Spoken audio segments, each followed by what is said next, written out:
Semana passada tivemos a oportunidade de considerar sobre a consolação que vem do Senhor, porque mesmo nas tempestades da vida Ele tem cuidado de nós e Ele nos ampara. Uma mensagem de conforto.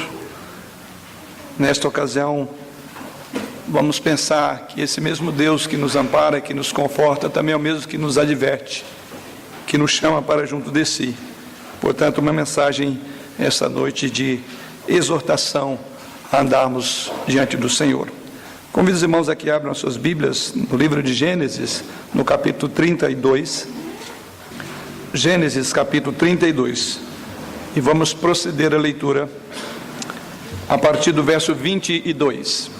Quando assim nos diz o Senhor através da sua palavra: levantou-se naquela mesma noite, tomou suas 2 mulheres, suas 2 servas e seus 11 filhos, e transpôs o val de Jaboque. Tomou-os e fê-los passar o ribeiro, fez passar tudo o que lhe pertencia, ficando ele só, e lutava com ele um homem até ao romper do dia. Vendo este que não podia com ele, tocou-lhe na articulação da coxa, deslocou-se a junta da coxa de Jacó na luta com o homem. Disse este: deixa-me ir, pois já rompeu o dia. Respondeu Jacó: não te deixarei ir, se não me abençoares. Perguntou-lhe, pois, como te chamas? Ele respondeu: Jacó. Então disse: já não te chamarás Jacó, e sim Israel, pois como príncipe lutaste com Deus e com os homens e prevaleceste. Tornou Jacó: dize, rogo-te, como te chamas? Respondeu ele: por que me perguntas pelo meu nome? E o abençoou ali. Aquele lugar chamou Jacó Peniel, pois disse: vi a Deus face a face, e a minha vida foi salva. Nasceu-lhe o sol, quando ele atravessava Peniel, e manquejava de uma coxa. Por isso os filhos de Israel não comem até hoje o nervo do quadril na articulação da coxa, porque o homem tocou a articulação da coxa de Jacó no nervo do quadril. Que o Senhor nos conduza por meio dessa passagem, a mensagem desta noite.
ficando ele só, e lutava com ele um homem até ao romper do dia.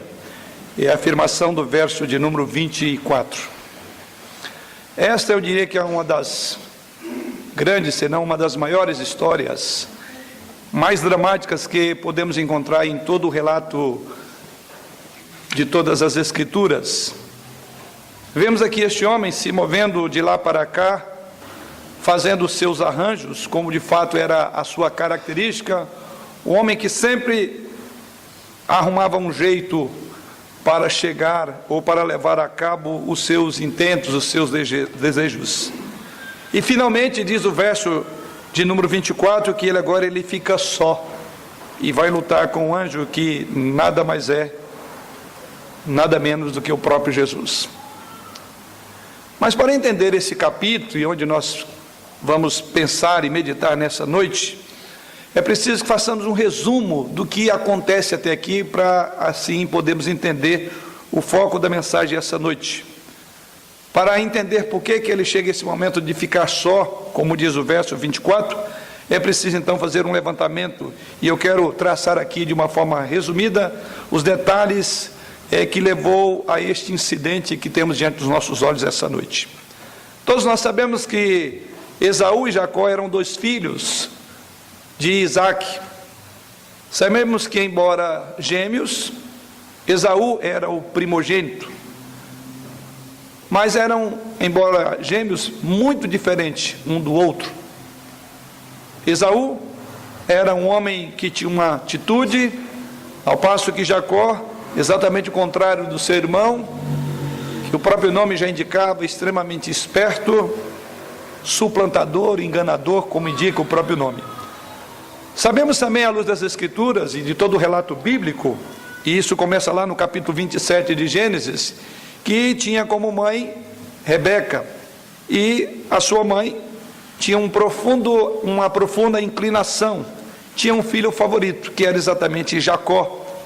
E em seu anseio pelo sucesso do seu mais novo, ela então maquinou um plano, através do qual ele obteria aquela bênção que era própria do primogênito, ou seja, de Esaú. E eu creio que aqui todos nós, até mesmo as crianças, são capazes de lembrar como é que isto aconteceu.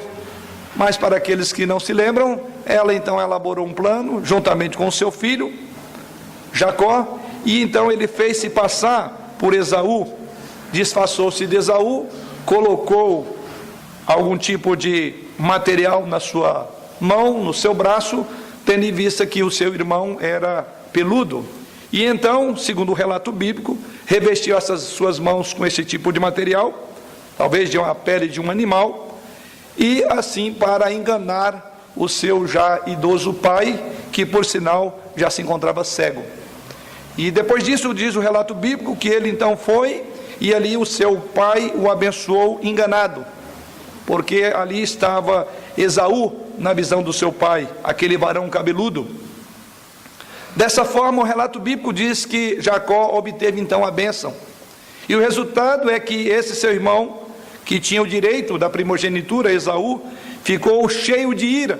E diz o relato lá de Gênesis, capítulo 27, versos 43 a 45, que ele sentiu ultrajado e pensou inclusive em matar o seu irmão. Rebeca, mais uma vez a mãe, percebe isso e logo em seguida ela sugere a Jacó para que ele saísse dali, para que ele fugisse, para não ser morto pelas mãos do próprio irmão. Foi exatamente o que Jacó fez, e sendo assim, ele partiu para o país do seu tio Labão, diz as Escrituras. E aí no capítulo 29 a 31, estamos chegando ao nosso texto, anteriores ao texto que lemos essa noite, diz que ele então trabalhou ali com o seu tio Labão, e recebeu dele 2 filhas, como suas mulheres. E lemos mais ainda que nesse período foi um homem que prosperou, embora houvesse em sua conduta algo que certamente deveríamos condenar. O modo como ele chegou a essa vitória, a esse sucesso. Contudo, aqui está esse homem, diante do nosso texto, um homem de sucesso, com suas mulheres, seus 11 filhos, suas grandes posses. Chegou o tempo agora em que ele sentiu que deveria deixar Labão e voltar para o seu país, para a sua terra natal. É nesse ponto que começa o capítulo que lemos nessa noite, embora eu li aí já um pouco no adiantado do capítulo, que é no versículo 22. Mas o que acontece aí também? Nesse ponto aqui começa o capítulo 32. Então vemos que Jacó então deixou Labão e com suas mulheres e suas posses, agora ele está prestes a entrar na terra natal, voltar para a casa dos seus pais, ou na terra dos seus pais. Mas ele sabe que Esaú está lá. E aqui vemos ele cheio de medo, diz isso no verso de número 7 do texto lido. Então Jacó teve medo e se perturbou, dividiu em 2 bandos o povo que com ele estava, e os rebanhos, e os bois, e os camelos. Então essa é a situação que agora se encontra. Embora desejoso de voltar, por outro lado o medo tomou conta do seu coração, e agora ele preocupa-se com as suas posses, ele está preocupado com as suas mulheres, ele está preocupado com os seus filhos. E então ele procura elaborar uma estratégia, ele manda mensageiros à frente, e vocês devem lembrar o plano de execução, basta você ler os versos que eu não li, ou seja, a partir do verso 1 até o verso de número 21, vai mostrar toda a estratégia. Certamente vocês devem perceber, mais uma vez, um plano em que a esperteza desse homem volta novamente à tona, típico do Jacó, num sentido do famoso Jacó. Aqui está ele. Como então posso apaziguar meu irmão? Toda a estratégia foi montada, mas ainda ele estava tenso. E a história então prossegue e nos informa que Jacó, por segurança, dividiu suas posses. Isso está aí no versículo de número 7. Mas não dividiu apenas as posses, diz que ele também dividiu as pessoas que o acompanhavam em 2 bandos. E diz o texto que ele enviou esses 2 bandos, ou adiante desses bandos, levou ali pessoas para que atravessassem o rio, e cada um ia fazer uma promessa. E um pouco ficou com as suas mulheres e seus filhos, num pequeno grupo. Então, depois de ter enviado para encontrar com Esaú, voltou ao rio, onde agora o vemos no verso 24, sozinho. Ficando ele só, e lutava com ele um homem até ao romper do dia. É nesse ponto que acontece com ele algo extraordinário que queremos considerar nessa noite. Eis aqui Jacó, este suplantador, este enganador, a se perguntar o que irá acontecer. Toda a estratégia eu montei, mas ainda pairavam dúvidas, incertezas, medos e temores. Meu irmão vai aceitar a proposta de paz ou não? Vimos até aqui que esse homem era extremamente rico, mas não sabe como encontrar-se com o seu irmão. Havia crise nas relações familiares. Esaú, no dia seguinte, haveria de encontrar com ele. Já havia recebido um recado informando que Esaú vinha com cerca de 400 homens. Isso está no versículo de número 6. Voltaram os mensageiros a Jacó, dizendo: fomos a teu irmão Esaú. Fomos a teu irmão Esaú, também ele vem de caminho para te encontrar contigo, e 400 homens com ele. E aqui o pavor passa a tomar mais conta do seu coração. Então ele prevê que os seus bens então seriam tomados, e as suas mulheres e os seus filhos seriam mortos, e ele enche-se de pânico e de terror, conforme diz os versos 7 e 8, e ali vemos este homem que partir agora para além do rio, e ele fica ali sozinho, andando para lá, para cá, inquieto, incapaz de dormir, cheio de maus presságios, querendo saber o que ia acontecer. Tudo foi planejado, mas ele não tinha nenhuma convicção. E nos últimos versículos desse capítulo, que é o nosso ponto, a partir do verso de número 22, temos aqui o que eu chamo de uma virada completa na vida de Jacó. Foi o ponto em que Jacó realmente se tornou um homem de Deus. Poderíamos até dizer que até esse tempo, até aqui, Jacó era um homem que brincava com a religião. Ele cria em Deus, e quando precisava de Deus nas suas dificuldades, sempre ele então usava Deus. Ele cria em Deus, e quando o problema surgia, então ele procurava. O verso de número 9 desse mesmo texto diz que ele orava a Deus. Contudo, até este ponto, ele apenas brincava com a religião. A religião era algo externo para ele, e ele a utilizava quando o bem dela precisava para servi-lo. Não foi assim uma vez, mas várias vezes. Ele utiliza-se da própria relação, ainda que distante, que ele tinha com Deus. E quando ele saiu pela primeira vez de casa, ele também fez uma barganha com Deus. O velho Jacó está lá no capítulo 28, versículo 20 e 21. E na barganha ele diz: se me abençoares, farei isto e aquilo. Se me abençoares, farei isto e aquilo. E essa foi a característica: se me abençoar, se você vender o direito por primogenitura, e assim por diante. Então é por isso que dizemos que aqui encontramos uma grande virada na vida deste homem. Mas daqui em diante tudo passa a ser diferente. Este é o grande ponto central do texto sagrado na vida deste homem. Deste ponto em diante, a religião se lhe tornará real. Ele vem a ser um verdadeiro homem de Deus. Nunca foi o mesmo após a experiência de Peniel. Nunca foi o mesmo após a experiência dessa noite, antes de encontrar com seu irmão Esaú, conforme era a expectativa. Então, nesse sentido, irmãos, essa história nos propicia um perfeito retrato da essência, da verdadeira experiência da religião, da verdadeira experiência da conversão, da verdadeira experiência conhecida como conversão ao Senhor. É exatamente isso que nós pretendemos fazer essa noite. Como essa história nos mostra, não basta crermos em Deus, orar a Deus quando precisamos dele. Isso não é suficiente. A questão vital é se nós temos uma experiência real e central com Deus, se somos como Jacó antes desta visão em Peniel, ou como Jacó depois desta visão em Peniel. E eu quero desafiar você a considerar dessas duas perspectivas. Eu quero que você examine a você mesmo, bem como a sua crença e a sua posição. E a minha pergunta é: acaso já tivemos nós a experiência vital de Jacó nesta ocasião, no seu encontro com Deus? Esse mesmo tipo de experiência vemos registrada em outros lugares da Bíblia. Encontramos, por exemplo, na vida de homens como Davi, como Pedro, como o próprio Saulo. Esta noite vamos examinar, de maneira geral, a experiência dramática pela qual Jacó passou aqui em Peniel. E como vamos fazer isso? Primeiro, nós veremos a natureza geral da experiência cristã.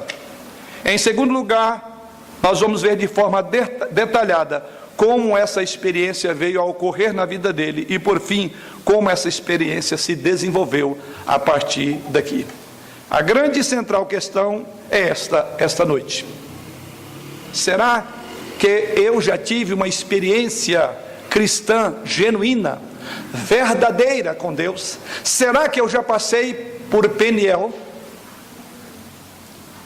Quais são as características de alguém que passa por Peniel? Como posso saber se a minha religião é real ou não? Como vou saber se estou na situação de Jacó anterior a Peniel ou posterior a Peniel? E o meu desejo essa noite é auxiliá-lo para que você responda de forma fiel a essas perguntas. Vamos ver exatamente as características da experiência de Jacó, depois do Peniel, a sua conversão. Vamos orar.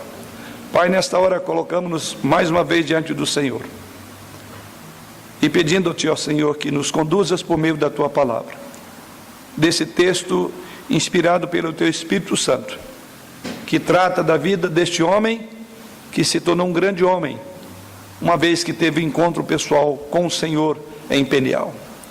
E que essa seja a nossa experiência, que ao olhar para a experiência e a vida desse homem, possamos fazer uma avaliação sobre aonde estamos, se antes ou depois do Peniel. Assim conduza-nos em obediência e que a tua palavra transforme os nossos corações. Em Jesus oramos. Amém. E o primeiro ponto que eu quero destacar é que a conversão é sempre uma experiência intensamente pessoal. O versículo de número 24, já destacado, ele diz: Jacó, porém, ficou só. A experiência da conversão é sempre pessoal. A primeira coisa que observamos no texto é exatamente isso. A experiência com Deus, eu diria que ela de alguma forma nos isola, sempre nos põe à parte, sempre deixa-nos diante do Senhor e faz com que nós venhamos nos aperceber de que há uma individualidade, que Deus não trata no bloco, Ele trata individualmente. Deus de alguma forma vai nos colocar só, porque é nesta experiência que vamos compreender E como é difícil, uma das coisas mais difíceis do tempo atual é a experiência de ficar só. Nós temos uma tendência de nos envolvermos, de sermos massa de manobra, somos um bloco, somos um grupo, pensamos como todo mundo pensa, queremos o que todo mundo quer, somos influenciados por vários modos. E é exatamente num contexto como esse nós temos que pensar, se nós queremos realmente ter a experiência com Deus, ela será só. Deus nos colocará à parte. E o primeiro passo em direção à experiência de Jacó com Deus é que ele se apercebeu da sua própria individualidade. E o texto sagrado diz que ele ficou só. E diz que ele ficou só com um homem. E este homem que lutava com ele era o próprio Deus. Agora eu posso lembrar aos irmãos, como a experiência nos instrui, que Deus pode usar muitos meios para nos levar a este ponto. Deus pode usar de muitas formas para nos colocar à parte, tirar-nos do meio da multidão e fazermos uma chamada pessoal, uma chamada oral, bem específica. E o meio que temos em nosso texto essa noite é talvez um dos mais dramáticos para a vida de Jacó. Ele permaneceu só. Jacó tinha que ser separado literalmente das suas mulheres. Ele ficou separado dos seus filhos, e especialmente talvez dos seus bens e das suas posses. Ele estava só. Jacó estava correndo o risco de se identificar com estas coisas, porque é por essas coisas que ele vivia, era por essas coisas que ele trabalhava, e foi por essas coisas que ele buscou a Deus. Ele queria prosperidade, ele queria casa, ele queria bens, e nós sabemos que para ele chegar aqui ele fez de tudo, e usou várias vezes de Deus. Mas agora Deus o separou dessas coisas. Ele separou ele dos seus bens, das suas esposas, seus filhos. Foi um chamado à parte. Deus queria falar com Jacó. E isso é uma coisa que Deus faz com que aconteça por vários meios. Com Jacó, ele separou Jacó de tudo que Jacó mais lutava para ter. E aquilo que mais preocupava o coração de Jacó. Ele estava preocupado com as suas posses. Ele estava preocupado com as suas esposas, com os seus bens. Preocupado com a sua própria vida. Mas ele não preocupava em relacionar-se com Deus. E o texto sagrado diz que então ele ficou ali só. Quais são os meios que Deus faz isso hoje? Às vezes, Deus faz por meio de uma enfermidade. Alguém pode estar levando a sua vida com a sua família, cercado por filhos, por bens, interessado nos negócios, na sua profissão, e ele vive por e para todas essas coisas, porque o fim dele é essas coisas. Nunca para perguntar a si mesmo: quem eu sou? Será que eu tenho uma alma que aspira e anseia por Deus? Que vai acontecer comigo depois dessa existência?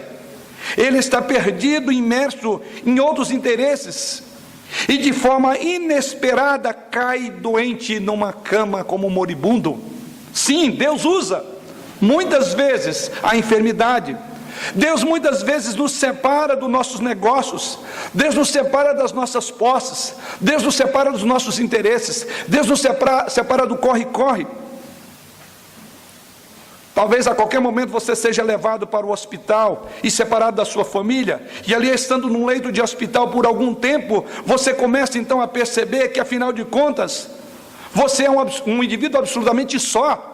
Não tem ninguém ali com você, por mais que alguém te visite. É o momento da reflexão. O leito de hospital tem sido um meio de levar muita gente a esse tipo de experiência de Betel. E o leito de enfermidade na própria casa do enfermo também pode fazer essas coisas. Não imagine o que Deus pode fazer para trazê-lo à comunhão com Ele, e Ele faz isso. Mas se às vezes Deus faz isso por meio de uma enfermidade, em segundo lugar, Deus também faz isso quando Ele intervém a nossa vida, dando-nos uma decepção. As decepções também nos ajudam a pensar. É um momento para nos tirar do meio da multidão, do nosso corre-corre, do nosso frenesi. E muitas vezes Deus nos priva do nosso dinheiro. Muitas vezes pode levar-nos à falência nos nossos negócios, à perda do emprego. Aí corremos para Ele.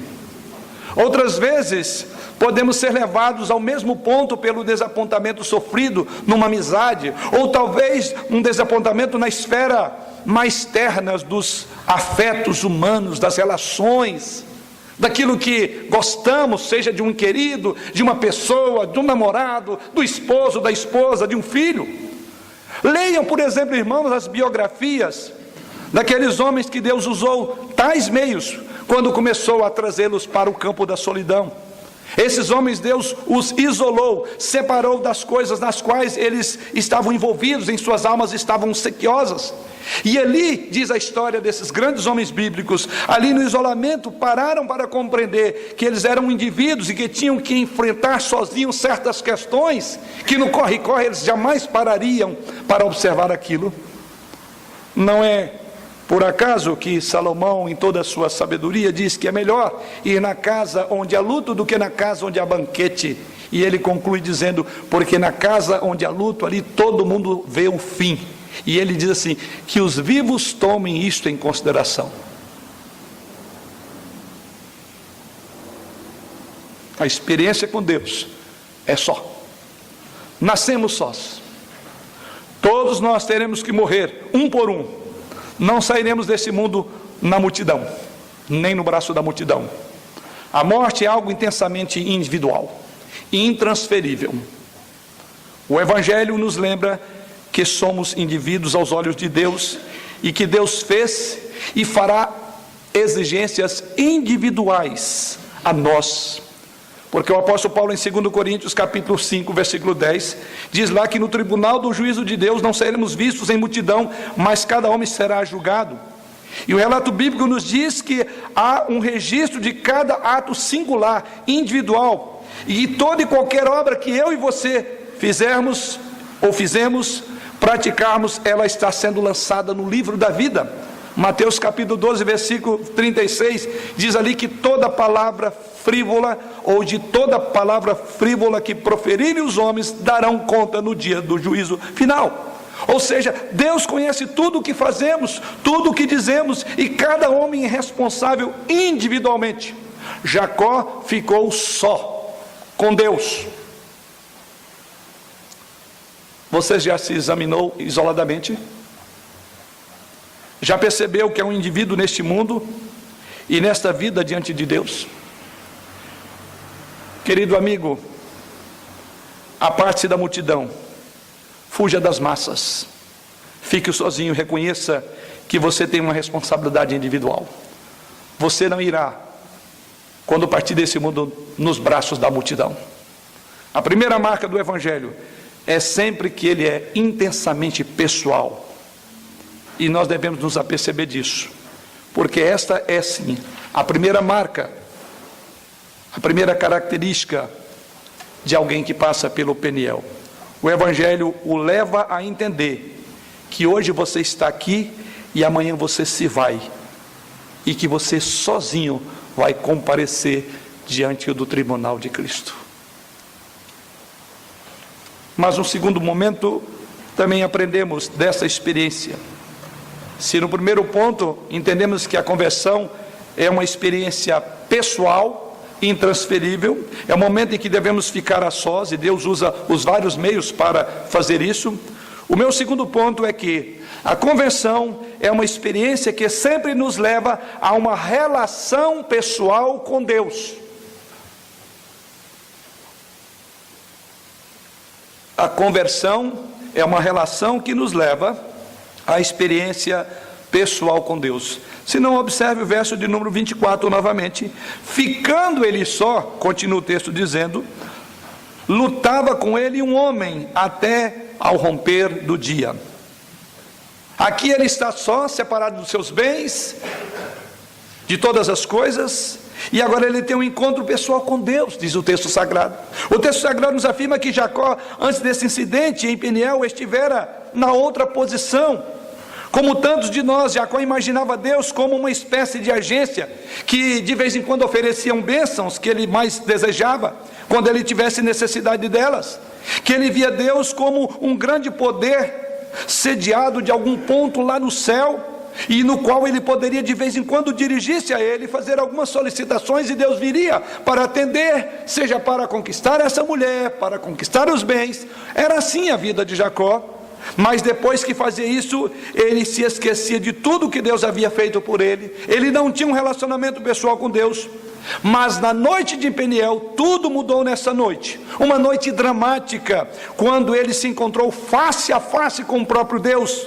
A essência de toda a sua experiência, de sua conversão, até esse momento, Deus tirou, separou, para ali agora ter um encontro pessoal com Deus. Como dissemos, é corrente entre todos os teólogos, todos os exegetas, que este aqui anunciado nada mais é do que o próprio Jesus. Tanto é verdade que o nome que ele leva já justifica quem era esse anjo, em forma de um homem. E este anjo que toca na sua coxa, depois vai mudar o nome dele. E a mudança do nome tem a ver exatamente com o fato ali que ocorria. E o texto sagrado é bem claro em dizer isto.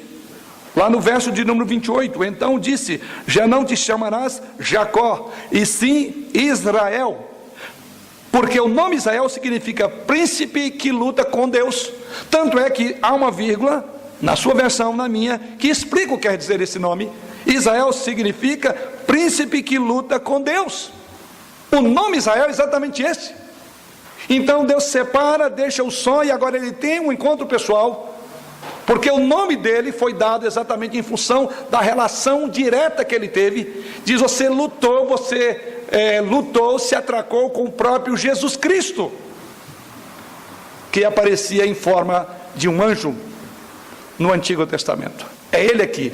Tanto é que diz: você lutou, não foi com um anjo, você não lutou com um homem qualquer, você lutou com Deus, Jacó.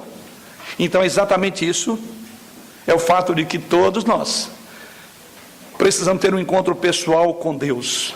Precisamos de entrar no mundo real do Evangelho. Por um período de tempo longo demais, a igreja tem ficado interessada no Evangelho social. E a religião hoje tem sido uma questão de ética, de levantar, de dar um padrão de moralidade melhor, uma teologia extremamente abstrata.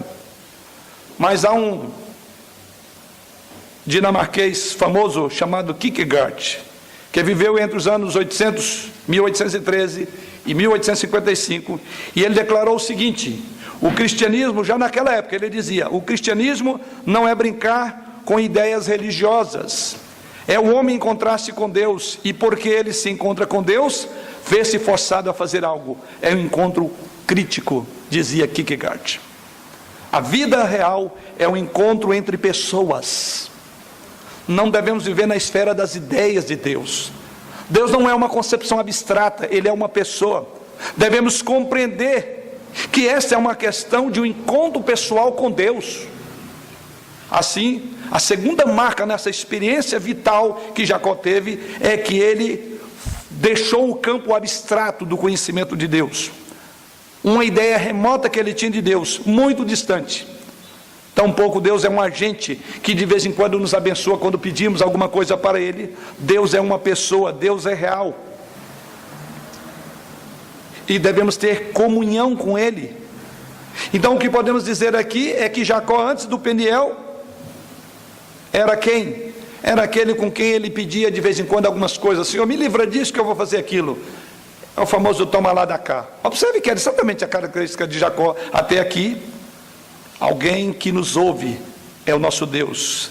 Alguém em quem nós cremos. Alguém com quem nós temos comunhão. Antes de Peniel, Jacó acreditava naquele Deus remoto e impessoal. Mas aqui em Peniel, ele o encontrou. Deus veio a ele. Jacó ficou a só. E ficou com este homem que era Deus. E falou com ele, lutou com ele. E Jacó teve a consciência pessoal de Deus. Porque depois ele mesmo faz essa afirmação, verso de número 30, vi a Deus face a face, e a minha vida foi salva. Vi a Deus face a face, e a minha vida foi salva. A minha pergunta é, Jacó chegou a essa conclusão, teve esse privilégio. Será que Deus é real para você? Deus é pessoal para você? Deus é uma realidade para você? Deus é um Deus vivo para você?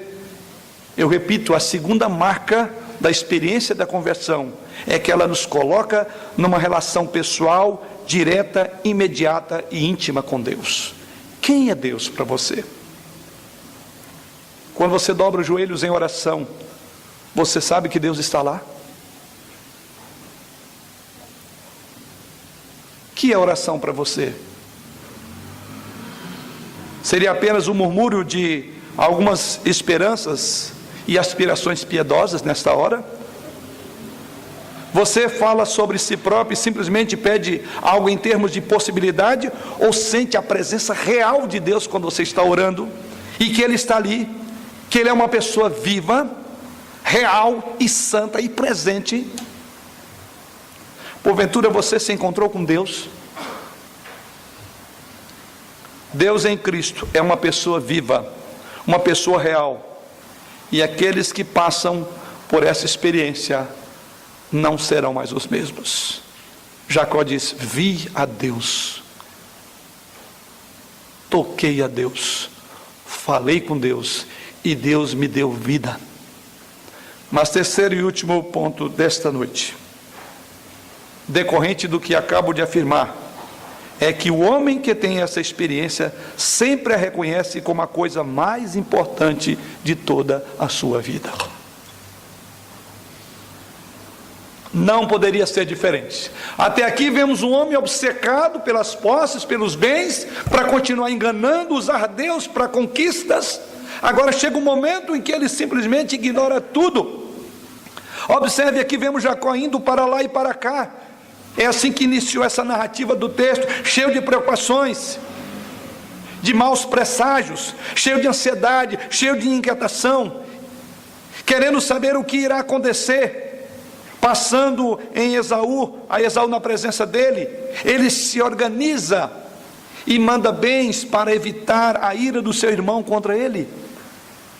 Até onde Jacó iria? E o texto sagrado nos diz que agora Jacó esqueceu. Observe que agora ele não está preocupado com Esaú, ele não está preocupado com o seu gado, com seus bois, com as suas ovelhas, ele não está preocupado com a sua riqueza, porque tanto ele lutava, muito menos com seus filhos e sua esposa, suas mulheres. Ele esqueceu tudo, exceto essa pessoa, essa experiência maravilhosa, essa possibilidade de bênção, que não poderia, que estava na sua frente. Ele diz: eu não deixarei você ir. É exatamente a afirmação que ele faz ao anjo: você não irá. Minhas preocupações ficaram para trás, agora eu tenho algo diante de mim, eu tenho algo concreto, eu tenho algo real. Deus não é uma abstração, Deus não é alguém que vai estar aqui para fazer minha vontade. Há uma experiência profunda, e assim ele se coloca. No verso de número 26, disse este, o anjo, depois de ferir a coxa, depois de lutar com o próprio Jacó: deixa-me ir, pois já rompeu o dia. Respondeu Jacó: não te deixarei ir, se não me abençoares. Que experiência maravilhosa essa de Peniel!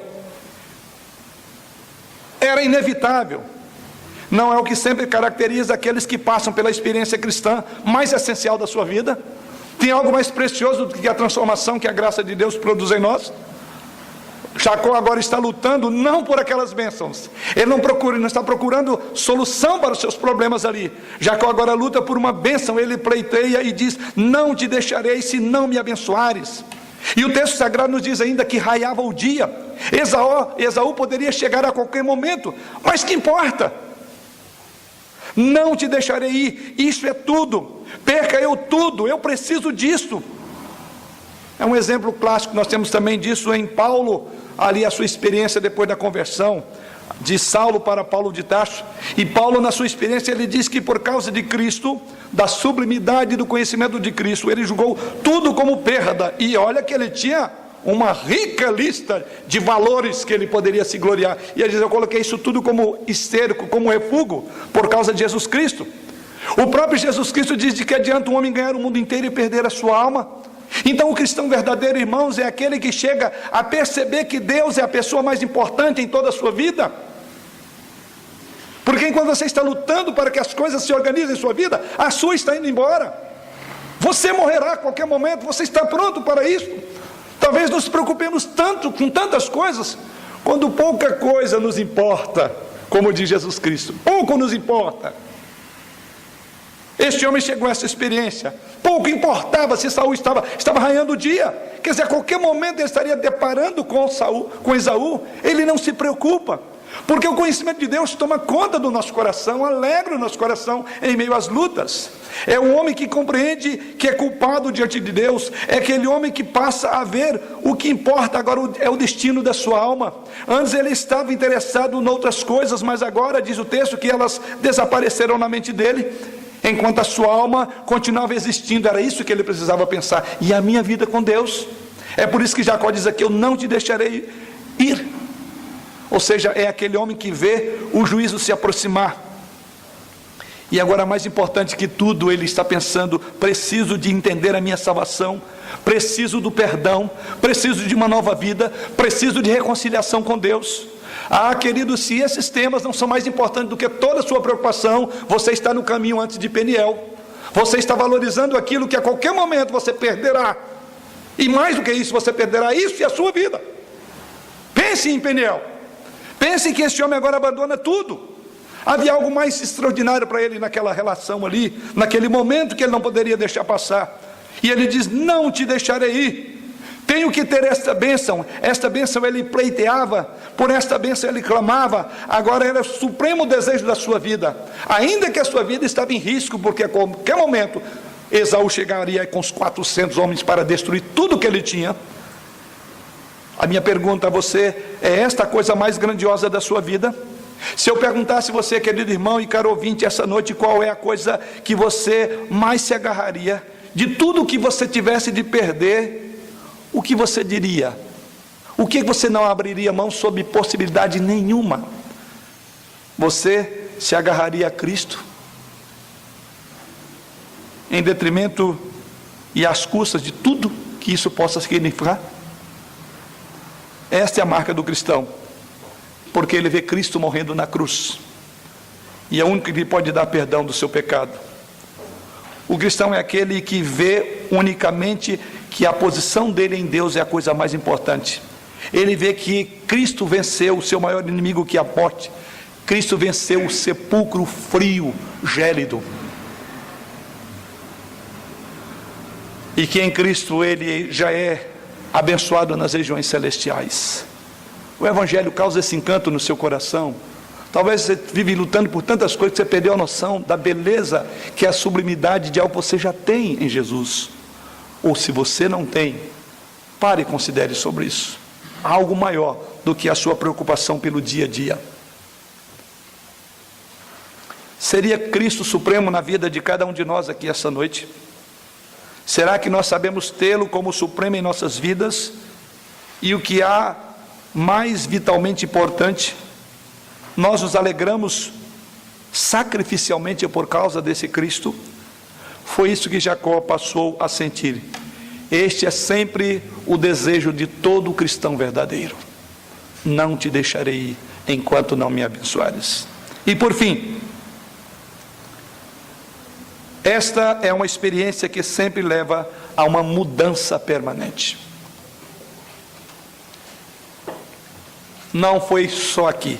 Daqui para frente, ele não será mais Jacó, mas sim Israel. Não será mais um suplantador, um enganador, um homem focado em seus próprios interesses, mas um príncipe que luta contra Deus. Uma verdadeira experiência com Deus em Cristo não é uma experiência meramente emocional. O que vemos aqui é que depois de Peniel, Jacó nunca mais foi o mesmo. Primeiro, o texto sagrado diz que ele ficou manco. Observe o que é dito no texto sagrado. Verso de número 25. Vendo este que não podia com ele, tocou-lhe na articulação da coxa, deslocando-se a junta da coxa de Jacó na luta com o homem. Alguns entendem que a partir daqui ele passou a mancar. Então diria que a vida dele não foi mais. Agora quem sabe seria o manco Jacó, no sentido físico da palavra.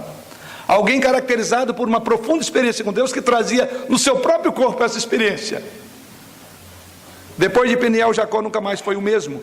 Ficou manco, como uma marca em seu corpo, e em seu nome também foi marcado O nome dele é o nome da mudança, de Jacó para Israel, de um homem que andava ereto para um homem que agora anda mancando. Lendo a narrativa deste texto para frente, os irmãos perceberão que ele agora passou a conduzir-se de uma maneira inteiramente diferente. Aqui houve mudança. Não é mais Jacó, ou não será mais Jacó, e sim Israel. Jacó, o velho Jacó, deixou de existir. Agora num aspecto totalmente diferente, aleijado, mas também um novo homem, vivendo uma nova vida, uma vida diferente. Essa experiência, irmãos, com Deus, leva sempre a uma mudança permanente. Um homem que chegou a conhecer a Deus em Cristo é um novo homem. Foi dado a ele agora uma nova experiência. O velho homem que existia deixou de existir. As coisas velhas já passaram e eis que tudo se fez novo, conforme o texto citado logo no início do nosso culto nesta noite. Qualquer pessoa que olhasse para Jacó, embora certamente agora um homem coxo, podia ver que ele era um homem diferente. Assim, qualquer indivíduo que teve a experiência vital sabe o que é ser diferente. O seu velho homem foi crucificado com Cristo, diz as Escrituras Sagradas. Jacó, o forte e autoconfiante Jacó, desapareceu, e o Jacó aleijado, o Israel, confiante em Deus, manquejava da sua coxa, conforme diz o texto. É uma marca que levamos para sempre. Não há como negar, não há como ignorar. Quando um homem tem um encontro pessoal com Deus, a sua vida será outra. Assim foi com Jacó. Esta é a última marca e, portanto, o último teste dessa experiência vital. Conduziu a uma mudança permanente na vida de Jacó. O homem que encontrou com Deus em Cristo não é mais aquele que costumava ser. Assim foi Jacó. Para concluir, caros irmãos, queridos amigos, vocês já passaram pela experiência de Peniel? Você já se viu isolado diante de um Deus santo? Não sei qual instrumento, se na enfermidade, numa doença em sua casa, um problema em sua família, Deus separou você. Eu te pergunto, você já se viu isolado, irresponsável, sozinho, você e Deus, diante de um Deus santo e justo? Se você encontrou com Deus, Ele é real para você? Você o conhece? Você conhece os seus atributos, a sua glória? Não é o conhecimento popular de Deus, é um conhecimento de profundidade. Seria esse conhecimento de Deus em Cristo o elemento mais grandioso e o elemento mais central da sua vida nesta noite? Você pode dizer nessa noite com sinceridade: sou o que sou pela graça de Deus, como fez Paulo ao afirmar isto? Você tem ciência de um novo homem em sua pessoa, uma nova vida? Você tem um novo interesse por Deus? Você tem um novo poder, um novo ser que transcende a si próprio e que não se contenta em buscar a Deus para abençoá-lo, mas um Deus que você quer relacionar-se com Ele? Você quer amar esse Deus? Você quer entregar-se às mãos desse Deus? Como Paulo afirmou em Gálatas 2:20: vivo não mais eu, mas Cristo vive em mim, e a vida que agora vivo na carne, vivo-a na fé no Filho de Deus, o qual me amou e se entregou a si mesmo por mim. Em seu isolamento, Cristo veio a você? Em seu isolamento, Cristo encontrou, ou você se encontrou com Cristo? O encontro com Ele, que tipo de bênção você pleiteou? Materiais? Resolução de problema? Ou você simplesmente diz: não te deixarei, Senhor, enquanto não me abençoares? Se eu subo à tua presença movido por N situações, como subiu Jacó, mas no ápice da sua oração você para e diz: há algo maior que eu estou contemplando aqui. Até esqueci qual o pedido que eu tenho a fazer a Deus, porque o meu desejo é por Deus. Você já teve oração assim? Você começa a orar, e o tema que era o principal você não se lembra, porque algo maior que toma conta da oração chama relação de um filho com o pai. Como é prazeroso, como é gostoso. você se esquece até dos problemas, porque você está na mão de um Pai do céu. Isso nos basta. Os nossos problemas ficam pequenos. Jacó foi assim. Chegou aquele grande momento, ele diz: eu não quero saber de mais nada. Não deixarei enquanto não me abençoares. A presença de Deus é tudo, é suficiente para tudo o que nós precisamos. Você entende isso? Imite o exemplo de Jacó. Agarre-se a ele, peça-lhe que o abençoe, peça-lhe que ele conceda a experiência, que você tenha fé para crer nele, e ele não negará, ele te abençoará. Em Jesus Cristo já somos vencedores. Cristo nos basta. Como última pergunta, quem é você hoje? Antes ou depois do seu Peniel? Se você está antes, que essa mensagem sirva para encorajá-lo e procurar o bem maior da sua vida, que é o encontro pessoal com o Senhor.